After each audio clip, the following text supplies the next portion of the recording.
All right, here we go. Here's the interview. So Good. you can watch if you speak as a French, parlez-vous français? The link to the interview on that this content creator's Twitch channel. Let's see, his name is where'd he go? French content creator Jer du Grenier. I don't Yep. I don't do the French, but he's a French content creator. Interviewed him on his Twitch. And then this person, Vangelis, translated it. So we have the translation up here. So if you want to watch the original video, you can check it out. If you're watching this later on YouTube, this link will be in the show notes to the Reddit post, but I'm also putting in the chat for you guys as well. Hey, Aether Drift, good to see you. Thanks for coming and hanging out. We're just getting started with the meat and potatoes of the show. Naz and I are going to cover the interview with Benoit that occurred at CitizenCon, done by a French content creator. We're going to go through that for a few minutes, read through these questions and answers, and then we're going to launch right into our reactions to day one of CitizenCon. Yes, there are So, 11 questions in total. yep. Context, as always does, I'll just read through the sort of preamble. This is an interview with Benoit, CTO, Chief Technology Officer at CIG, that was made during CitizenCon on a French content creator's Twitch channel.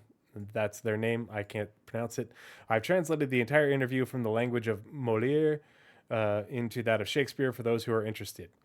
Enjoy. Edit. I forgot a last minute question, very insightful, that was asked to Benoit past the goodbyes. It's question 11. So, question 1: will the performance boost provided by server meshing, static and dynamic, good that they put in that caveat, help speed up feature development and give us the stability we're looking for? Moving NPCs, recruiting NPCs, increasing the number of NPCs. That Benoit. middle one kind of hurts. Yeah. Benoit, yes, of course it will. The key with server meshing is that each server will simulate fewer elements, and it's not just a matter of simulating the elements. The one of the big issues that bogs down server performance is the servers having to do the physics calculations, and so a lot of times, with a lot of entities spawned in, if entities are bouncing around and they aren't appropriately attached to some sort of physics grid or something like that, they'll just be, when you see things bouncing around like that, that is all that is the physics simulation just going nuts and lagging the crap out of the servers. So it's not just the fact that entities are spawned in, because if an entity is spawned in and it's just sitting there like a can of cruise, it's not doing anything really on the server. The server doesn't have to really do much because it's the schedule with which that entity updates is very slow compared to something that's moving around and generating physics calculations and frequent updates. So we already know that when fewer elements are simulated, the server's performance is much better. Sure, it'll speed up development, but it'll also speed up the time it takes us to deliver the patch. So delivering a patch will go faster. At a time when we're getting ready for 3.2.4 or 3.2.4.2 or 3.2.4.1, bringing the patch live is a lot of effort. That's when you discover new things. When players arrive on the server, they always do something extra. The developers have a way of testing that's more diagonal, right? Players go deeper. So it's going to help us with that. It's going to give us more buffer on performance, which is going to allow us to go a bit faster. And with more subdivision, it also gives us a degree of control we didn't have before. Do not compare the servers to a summer's day. So yeah, the server meshing is static and dynamic, and more so dynamic than static, will give us a significant performance boost, and it'll be a lot easier for them to deliver a patch because they'll have a bit more of a buffer in terms of server performance to get that patch out to us sooner. Especially getting it out to us sooner and with higher concurrency will make it easier for them to get fixes in on the server side and even client side after the patch is delivered that they wouldn't have been able to do with the performance limitations within a single server for Evo and PTU, if that makes sense. Yeah, they can also just kind of knee jerk add more servers to fix some problem while they work on the fix. Mm-hmm. Yeah, if there's something bogging down a Mhm. part of the simulation. Yeah. Very cool. All right. Question 2. Is dynamic server meshing easily achievable in terms of implementation time? We've talked about that question a lot Mm-hmm. compared with static server meshing. Are you confident this one will come quickly? BB or Benoit Bushido. Of course, static server meshing includes all the technology development. So the low-level code that deals with the network transmission of packets that are reliable versus those that are unreliable, all this technology has been rewritten for server meshing. Then the concept of authority, where we're in the process of ironing out all the bugs linked to the transfer of authority, i.e., when you change servers, all the game components must respond to the change of authority. There are a lot of elements that were badly done at the time, were done unnecessarily, that need to be dealt with, and we're dealing with them right now. To continue on the subject of server meshing, we're talking about massive transfers of authority. Let's take a large microtech mesh in its entirety and decide to bring it to a new server to look after new baggage alone. So here we're adding mass transfers of authority that will bring all the transfers to a new server. Part of dynamic server meshing development plus the reconciliation loop that will look at where the players are, where there is need for servers, and which will dispute the server need to best serve the players. That means not only grouping them together because there's a cost dimension involved. Of course, if we could give each player server, we do it. Not Boy, practical. would that be nice. Uh, uh, and because we can like see over boundaries and interact over boundaries, so yeah, it would be. Mm-hmm. To sum it up, there's less development to be done with dynamic than with static. I hope we'll be able to do this quickly already, but already in 4.0, there are certain elements of dynamic server meshing or dynamic meshing that are implemented in the code. This means the ability to switch servers on and off depending on whether there are players in them or not. So they can shut down a single server within a mesh, even in static. We're trying to make sure we have this same flexibility in 4.0. Internally, we call it almost dynamic, for a lack of a better word. But here we are trying to bring you as much of the dynamic mode as possible in the PU version, but we don't think we'll be heading into a multi-month development for dynamic. We're on the right track at the moment. Lots of words, like he tried, like he. This is why I love how he talks, because he comes at it from like basically every angle. Um, all of these words to say some of the functionality, some of the code base were already implemented into 4.0. A lot of the problems that we will have between static and dynamic are problems we'll have in static anyway. So those have to be figured out for static to exist anyway. And also the amount of work on top of 4.0 server meshing is not that much. Not that much. We could see it in possibly a 4.1 Q1 2025. Yeah. That is speculation, of course, but this is how they've been talking the whole year. Yeah, the change from static to dynamic doesn't change how the game functions, and that's the big thing is there's, and we talked about this before, but the way the game functions doesn't really change with what we have now compared to what we have with static server meshing. The things that change is the fact that you have entity authority change, and you can have big massive transfers of authority by subdividing servers or consolidating servers when you have when you have dynamic server meshing, but you don't have those massive changes of authority in static server meshing. But everything else, the think about like what they've been talking about um, with ATC and the transit refactor and the mission system refactor. Everything, the ability for everything in the game to have its entity authority transferred. Like there's been so much work led up to it. And he says this is what we're doing with right now. It's something they've been working on for a couple of years now. You can track this work on the progress tracker.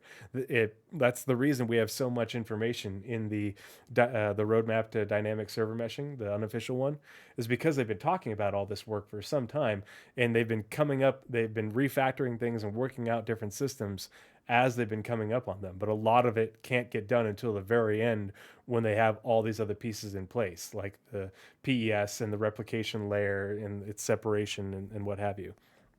But the change going from static to dynamic is really not that big because all this groundwork has already been laid. The biggest and hardest challenges are done. And so that's why it's really exciting because they're he says they're not anticipating a multi-month development, and so they've been developing the technologies that allow us to go from static to dynamic, for a while now. Those services that make that run, but they can't finish those until we have static in place and they have the data, so that way they know how to wrap up the development of those services and stuff in order to make it work and put it into testing. Now, I think it's important because he says, I don't think we're heading into a multi-month development, but I still think that, okay, maybe it takes, a month or a couple of months to finish developing these things, but then we still have to test it. And so I think that between the development and the testing, we might have a couple of months or might have several months. We don't know. But I don't think it's not like we're going to be like, okay, well, we're in 4.0 and we've got a year's worth of development between uh, static and dynamic, kind of like we had a year's worth in plus of development from PES to server meshing. It should not work that way based off of what they know and what they've been developing and what we know, and the fact that we're this far along now. Yeah. So It's interesting that I'm pretty sure this is not the only time he said multi-month development. yeah. And it's because obviously he knows that each patch is a quarter, is 3 months. So it's interesting that he used the multi-month, as in we're gonna get what we need developed within a couple months, like an overflow of a month is like if you have 2 full months, I would call that multi-month. Yeah. I don't know if Frenchness is something else counting wise, because some other languages and cultures do have different ways of idioms and counting. But this definitely sounds like a very soon after 4.0 is in. And I can see it being not the first quarter if it because they'll be working on the first quarter before it gets done to get that out. And in tandem of the preparing for 4.1, they'll be developing this, so it will end up being in 4.2. Yeah. Something like that. Yeah. I definitely see first half of next year us getting dynamic server meshing, dynamic V1, whatever they want to call it, whatever their plan ends up being. Dynamic 1.5. Yeah. In the first half of next year. And but I also think that I don't know. It'll be interesting to see how they scale that, and what, are they able to introduce that with a third system, or are they going to, because there's only so much they can scale up a shard's population with only 2 systems without certain things getting real stressed real hard, certain limitations within the game. We've already talked about those, like with landing zones and space stations and stuff, habs and hangars, and those things are, they're working on refactoring those. They actually talked about that at CitizenCon, but there's more than that too. Yep. So it'll be really interesting to see how it all comes out. But I think that's really encouraging. I hope it's encouraging to everybody else as it is to me. Question 3: what in-game technology are you most looking forward to apart from server meshing? And it's interesting that he refers to this in terms of technology. Oh, base building, big time. Everything that's done in the background of base building, I guess that makes sense. Everything that's related to manufacturing, there's a lot of new databases, a lot of new services, new schema transfer, and so on. Okay. Blueprints. Oh, okay. Schematics. Like schematic transfer. Oh, gotcha. Yeah. Why do you say schema? Um, Wait, unless it is a new crap, there goes the word. A new method of transferring something, a new method of transferring between services or databases. I He don't might know. be talking about the way blueprints are stored, because that is a new way of storing things. It is, and it sounds like it might even be using, to jump way to day two, that it might be using the attached to account thing like we use for buying stuff on the website and going straight to that. Oh, okay. Yep. Interesting. Okay. I wouldn't have thought of that. See, and like we were talking about this before the show, I wish that the base building panel had been longer because I feel like there was more they could have I talked feel like there was a about. second half we didn't get to. Yeah. Sorry, that tangent, but yeah, I feel like I it left it was super cool, but it left me wanting more. And I'm sure they're going to Schema talk is about it a the database lot. definition structure. Okay. Oh, okay, cool. Sweet. Thank you for that, Scabro. Um, so yeah, he's looking at it from a back end technical standpoint, which is interesting because they're doing this work in order to support base building and everything that goes into that. So um, now I'm even more interested in it and even more curious because we didn't hear about this sort of stuff. Um, and like they're going to be talking about base building all year this next year. We're going to Yep. get Because multiple ISCs from multiple different teams because it's such a we huge, have far-reaching project. You we know, have at least 2 ships coming. No, we have 3 ships coming out for it, yeah. supposedly by the end of the year, which means we have base building by the end of the year. We have the freaking Pioneer by the end. Like, that's insane. By the end of 2025, we'll be flying Pioneers. No, no, no.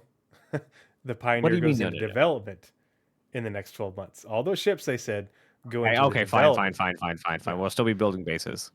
yeah. We'll be building bases next year, which is nuts. Or he I said suppose that is base building the next words 12 as to 18 written. months. Yeah. They I said suppose base that is the building next words 12 to as 18 written. months. So we'll see. But still, like that far out from base building. And that first iteration of base building, they wanted small, or it starts with small, right? Not extra small. Correct. Yeah. So up to large, which is crazy. It basically in about a year from now, the Q4, end of Q4 next year, like holy moly, that's nuts. Base building needs base fishing. Yeah. They said fishing Uh, was post 1.0. I want a giant fish tank, and I want to be able to stock my fish tank in my base. I've had that fish Mm-hmm. tank in my hangar flare. I'm like, no, I want to put it in my hab overlooking a great vista, on Castor or something. That's a pretty major challenge, but it's really interesting. It's going to change the game a lot along with crafting. It's going to bring a universe where it's the players who make the economy. And I really think that's the direction the game needs to go in. And we're well on the way to doing that. And that's what I'm most excited about. We'll see. We'll see. It's the second half that has me concerned because I think, and this also might be part of the translation where they're talking about more of a player, and when I say player driven economy, not player driven in that there isn't an NPC driven economy, but that there's more of a player to player economy that wouldn't have otherwise been there without crafting and base building. Yes, we will Because definitely have 2 economies running. yeah, two economies running, the two economies connect, and run together like that. But if we didn't have crafting and base building, this player side of the economy, would be much less robust. Because it would really just be what can you mine, what can you salvage, and and sell and everything like that, or what can you loot versus what are you actually making. Um, but yeah, that's question 3. So question 4. Question 4. Will the planet system be placed on a single will the planet system be placed on a single mega map, or will they be on a separate game maps with each its own skybox? In fact, each planet is part of the map.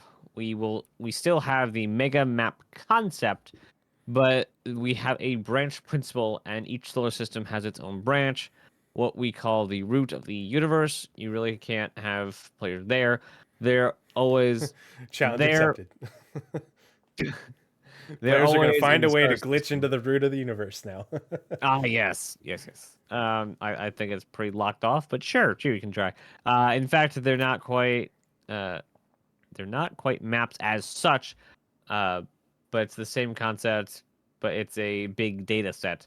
So more systems added, just the streaming system that comes into play. So what I get from this is there are different maps. They're just connected on a big data structure, aka graph data. And you have each map, and then you have the branches of them. They are not all loaded at the same time, I think was the actual intent of the question. There, it's not one map that you just load into, even though there's no loading screens between, as such, in between each map. Nothing like even like When anything that's not on things screen isn't stream to the moving. client as well as streaming to the server too. Yeah. Yeah. Um. But I don't know what the point of the question was. I guess like with the skybox question, is it how far away, I guess, would the skybox be? Is it something that like you can still see the same amount of stars one system over, even though one system is millions, billions of kilometers, Yeah, megameters? I got the same thing out of that too, Light years. Shampasta. Like, could you technically fly from one star system to the other without going through the jump point? And the answer is no, because they're not connected that way. Yeah, that they've gone back and forth on that. Um, I think like with the current system, how they're doing jump points, it would suggest no, because nowhere in the jump point are you between systems. So if you went to the exact middle of a jump point and dropped out just by breaking through the wall, you would be in one of the two. You would not be in nowhere space Yeah. and have to find your way back. You will always drop out into one of the two systems you're transferring between. And in relation to that, question 5: when you jump into a wormhole jump point, do you move physically via coordinates? Which that's kind of what they're talking about. Is it a giant map with you're Hmm. just being in one system versus another system is a different coordinate, or is it more of a teleportation system? Actually, that's what's really cool. The way the jumps are made, and this refers back to how they talked about handling transferring from system to system versus transferring from server to server within a system. The way the jumps are made, when you enter the jump, there's a zone. Imagine it's a big ship or a big train. When the passage opens, all the players who enter the wormhole become part of this train, and as the players move through the passage, the zone moves with you. And the moment you fall into Pyro's authority, into its branch, that's when the zone and the players have arrived in Pyro. Then the train zone is destroyed. Think of it as a big bus, haha. So it's really a change of coordinates, one universe. AKA, no, you're not moving. Yeah, you're on a zone, and just like if you were in an entity zone, within a star system, but you're on a new zone that's created for that, and that zone isn't like, as you're going through the jump point, the zone moves. Zone you're technically moving with you, but not really moving because it's not really changing, coordinates as you're moving between the two. But then once you get to a certain point on that path, then you have switched authority from one to the other. Yeah. It's no longer shared. And just so to think about, ignore the visuals of your ship moving forward. All that's happening is you open the jump point. You're in the jump point. The jump point says you're in Stanton, and then during the travel, you're then in Pyro, and then you release. The only movement in coordinates of game coordinates that happens, as far as I understand it, is in Stanton and in Pyro. Coordinates on a map, aka you could teleport by typing coordinates, only happens in each of Stanton and Pyro, or on either side of said jump point, not in the jump point. You can't go to, the seventh segment of the jump point. All right. And then question 6. Question about the rotation of planets and whether at some point we're getting elliptical systems. Do you have any answers to that, Benoit? Actually, we already have the system in place, but they're disabled at the moment. This is orbits, by the way, in case it wasn't obvious from the question, because we've discovered a lot of effects through that. It's something we're going to try to bring back, but it's not the priority at the moment. Our focus is on bringing gameplay into the game, but it does have an effect on it, i.e., if we implement this principle, it will have an impact on the system for changing zones, etc. And foremost, we need to have something stable and solid for the moment before we consider moving on to new system rules like this. Wait, did they disable actually just the planet rotating day-night cycle stuff? No, I think it, well, he's talking about orbits, not talking about rotations. But they said bring back. We never had orbits before. I think that that's a translation thing that they want to like. They have that they or that there's something they want to bring into the game. He says that we already had the systems in place, like maybe never turned on, but they're disabled for the moment, and they want to bring them back.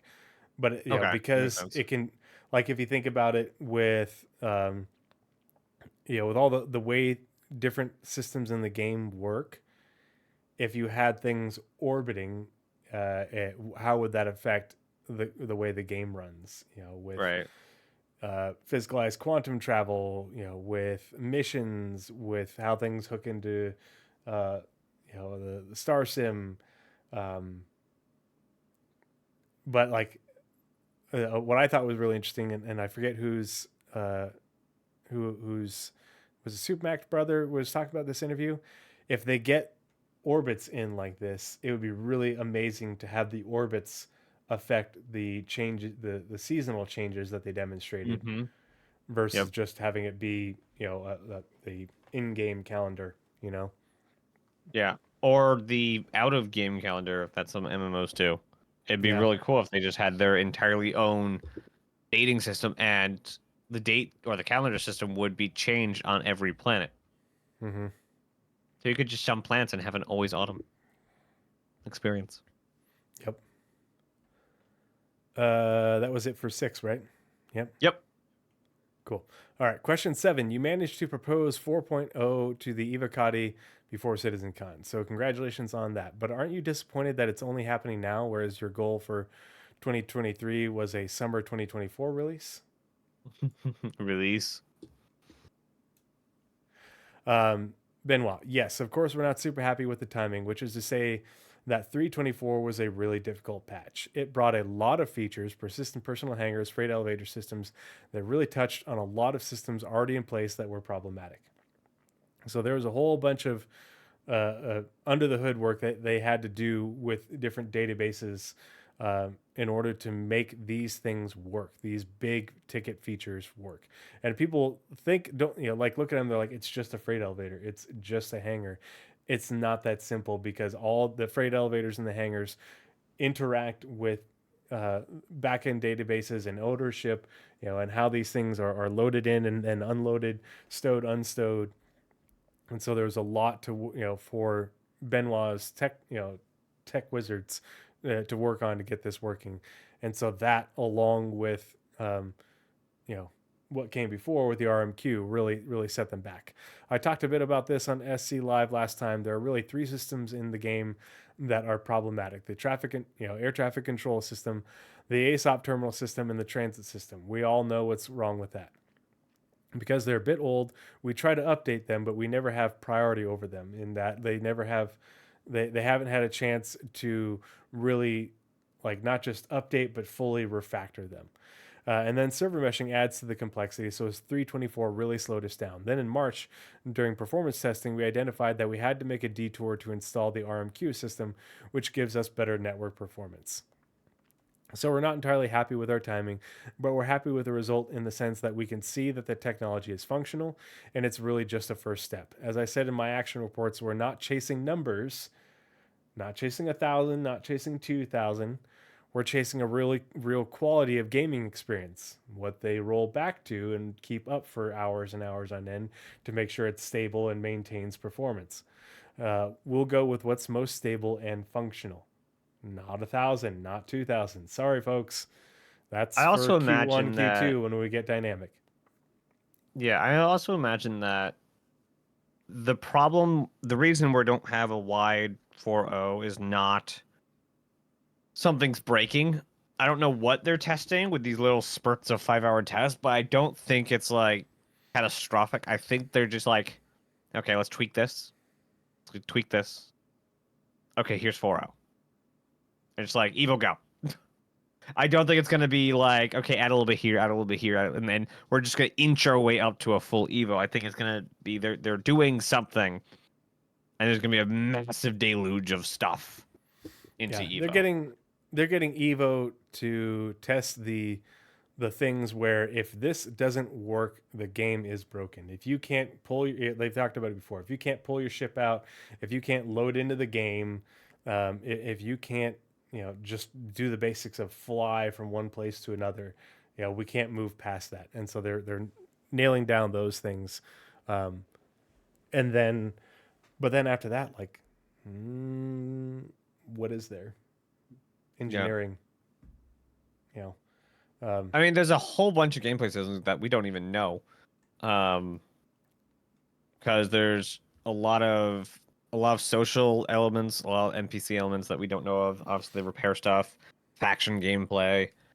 Um, crap, I would have to like pull open the spreadsheet It's again. but it's the big technical things where, like, Yeah, that's the stuff that Evo is there for. And fire, the but when I think of fire, I think of fire engineering and life support as, you know one thing. all one thing, because it's all essentially, fire is unique, but you know it's not one of those things where if fire isn't working perfectly, they're not going to move up into PTU. Or even the waves. Yeah, that's what I mean. The wave system. Oh, okay. But they're not going to Right. move up to wave one if people can't get out of their halves, people can't load into the game, people can't pull up their vehicles, or that do the absolute bare minimum. Yep. Yep. All right. So question 8, more personal question: does Benoit play the game regularly? When when was the last time you played the game, Benoit? Well, I play every day or so. Yes, I'm a big player. I love it. I've wow, trying not to use all the weird like repeats and laughs because I don't read laughs. I made the sim pit at CIG, so at home I've got joysticks, pedals, and a big kit. I'm a games fan in general, aka he knows how to play the game. It's interesting that like if Benoit said like Benoit is a sim gamer, like he loves sim games, and he also loves Star Citizen, and he's the CTO. Sim gamers in the community need to like chill a bit, because a lot of them like you have like all of these like camps of people that get like all upset over the other things being worked on, and I forget what it was about somebody complaining that wasn't the flight thing that wasn't full sim. Like the CTO is a sim gamer, so he's watching over it.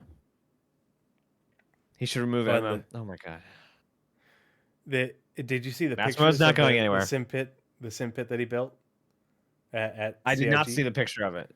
Okay, I'll have to find the pictures. And somebody, when they did the tour, because they had all the tours of CIG Manchester, a bunch of people took pictures of the sim pit. I saw a few of them posted, and whoa, yeah. The fact that he has pedals is a whole nother level. hmm Um, Question 9. It was a tough question for John Crew because all his ships are his babies. But do you have a favorite ship, and if so, which one? Benoit, yeah, the Hornet. I always want to play the Hornet. The Hornet Mark II is my workhorse. That's for the single seat fighter, and the medium fighter is the Hurricane. I love that ship. With the good hunter, the Hurricane's simply unstoppable. And the big ones, exploration is Carrick 100%. Back when I heard about Carrick, I was really crazy about it, a real fanboy. And as for cargo, I have a little thing with Drake, so it's definitely the Caterpillar.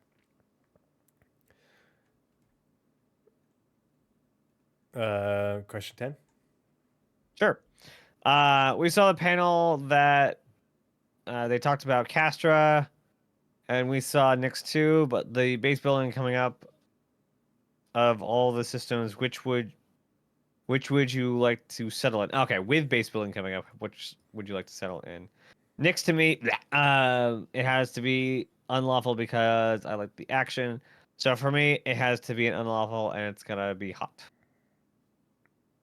It's going to be hot. Is there anywhere to settle in Nix, though? I don't think you can settle in Nix. Oh, no, there is planets. Never mind. I'm dumb. It's fine. Eh. Nix 1, there's like, it's one of those like lifeless worlds. There's really nothing there. Nix 2, there's abandoned mining facilities. A lot of that. Nix 3 is like an ice giant or gas giant, I forget which. Same thing. But asteroid bases. Oh yeah. Which is not a thing even nearly in the map. What? They even not owning them, not building them, not living in them. Oh, I'm gonna own one. Not on paper. But I'm gonna squat down and pee on it and mark it as my own. Question 11. Another question about server meshing, which is It's the big potentially one. dynamic. With servers managing small zones, generally on planets, what about more global events? How are they managed? Are the servers managing them? I'm referring in particular to cloud movement or something that hasn't been mentioned for a long time, the movement of stars, because I think that might be pretty complicated. Benoit says, yeah, actually, on a technical level, we have game servers. There are the others that are part of the mesh, the server mesh. We also have replicants, which take care of the networking. So at the moment in 4.0, we have a replicant and then several game servers that distribute the zones to each other. So the system is able to assign a server to a zone. So we can make sure that wherever there are players, there's good performance, right? The further we get into implementing dynamic mesh, the more responsive it's going to be. So, folks, if everyone goes off in an 890 jump, well, we're going to give the 890 jump a server. Okay, it's a bit silly, but that's it. That's what's cool, you know? And now there are other levels to this. That's what we call star services. Again, star services, which are game servers that aren't assigned to a shard, but take care of the overall universe. They run the game server. It's the same fundamental core of the software, but they're only there to respond to calls for remote procedures to coordinate several shards together. So things like dynamic weather, for example, are something that can be put into a service and used by every shard. So these are things where it's this particular server running this particular service would be running this service for every shard, because every shard would be the same. All the planets would have the same weather. They'd all be on the same cycle. You wouldn't have to have multiple versions or multiple copies of that service scaling up as the number of servers and players and such come online. Unlike with the actual dedicated game servers or the replicants, where it's based off of the load and how much demand there is. Another guy mumbles in French to make sure he understood what Benoit explained. Exactly. Everything that's voice over IP is voice servers. Everything that's social is the group manager and so on. So there are services like that. The entity graph, which handles all the game's persistence, are also services that are partly in the game server, but they're deployed as services that serve everything. One of the big elements we're currently working on for 4.0, which is a hot feature, is the mission system. So, for example, the mission system in 323 or even 324, when you accept a mission or a contract, it creates a mission entity on the server. In fact, it's located at 0.0 of the universe. It's an invisible entity, obviously, that persists and follows you, but it's there. Today, you can't have that anymore, because now 0.0 is another server. So now we're in the process of moving all mission systems, but into services that will be able to serve all shards. Um, we're talking about Contract Broker, for example, which takes care of all your contracts that are available in your mobiGlas. There's also the Mission Factory, which takes care of creating missions in the game and coordinating the game servers. For example, if I have a delivery mission, we'll create an entity at the first location and another entity at the drop location, and that'll make it possible to follow up. The marker system has also been released. For example, something as simple as a party marker in another system, it's really hard to do in the old model. In the old model, you just put in a marker. But now with the new architecture, you have to have a service dedicated to that. So there you have it. It's all about extracting what's in the current game server, PU, into services that will enable us to manage this more widely. Interviewer, so we can understand clearly why 4.0 takes so much time. Haha. Thanks for your time, Benoit. Ba-doop, ba-doop. Yeah. This is when they talked about the hybrid, yeah, and the replication layer being a part of the hybrid. The hybrid contains the replication layer, but it's the hybrid service. It's a conglomeration of multiple services that are currently run on the single game server for the shard that need to be split off of that hybrid service for that shard and that server into a service that can be talking to multiple shards, or all the shards based off of the demand for that service, and what it needs to be able to do, Yeah, as well as to basically, be if able to anything needs, communicate with all the servers within a shard versus yep, just one. yeah, basically, if anything needs to talk to two or more servers in the mesh, whether that be replication lane or not, it is a service. Yep. So there And will be so, an economy service. yeah, that's it for that interview. So let's go ahead, and I'm going to move us back to the other screen. I'll close that tab and then move us back, and it gives me a nice little timestamp for uploading to YouTube later.